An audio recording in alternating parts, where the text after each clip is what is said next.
What I want to look at here is the naming philosophy we're going to use throughout the course. Now, we've got lots of DWG files that we're going to be working with, and I want to make sure that you're aware of what each DWG file represents.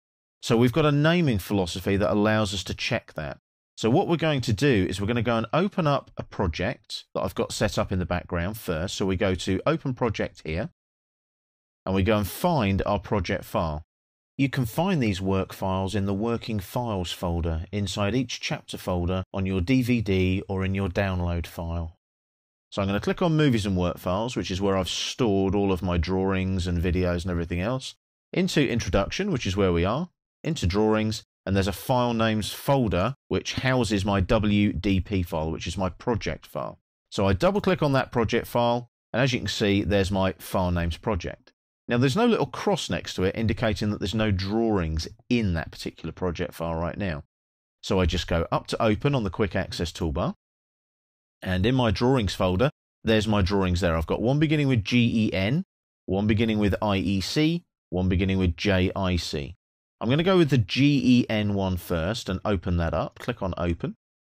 And it's a typical panel drawing, but I'm just using it as an example. The GEN on that drawing stands for General, which indicates that no standards apply to it, so there's no IEC standards, there's no JIC standards, there's no units associated with it, it's just a generic drawing. Now, whilst I've used a panel drawing, I've just used that as an example, so don't worry about those units there or anything like that. What I'll do now is I'll right-click on the project and add that active drawing to the project, and say yes to applying the project default values. And you'll see that there's a little plus now next to file names here. If I click on it, there's my general ribbon interface drawing applied to the project.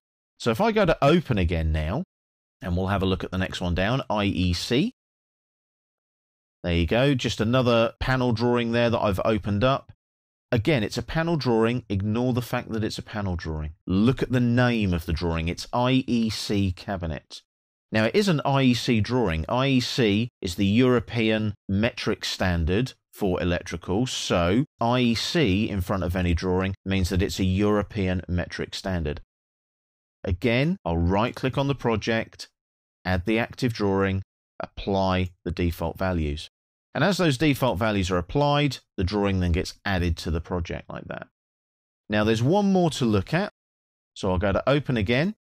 And this time we've got JIC, and what I'll do is I'll open that one up. JIC is the American standard for electrical, and that will be in feet and inches. It'll be imperial, and there's a typical drawing there. And again, it's just a typical drawing. Look at the naming philosophy. JIC intro drawing up here at the top of the screen.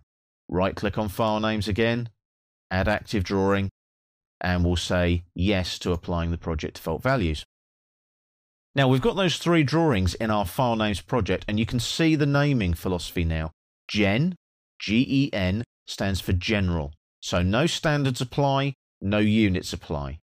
IEC, the European standard applies, and it is a metric drawing using millimeters, meters, and so on. JIC is the American standard for electrical, which will use feet and inches and will be an imperial drawing. So if you see that in front of any drawings in the work files that we use during this course, you now know what each one of them means. So GEN is General, IEC, European Metric, JIC, American, Imperial, feet and inches. So hopefully that clears that one up for you. And what will happen now is when you work through the work files, you'll understand when you open one, what units you're working in. More importantly, with IEC and JIC, what symbol libraries you'll be using.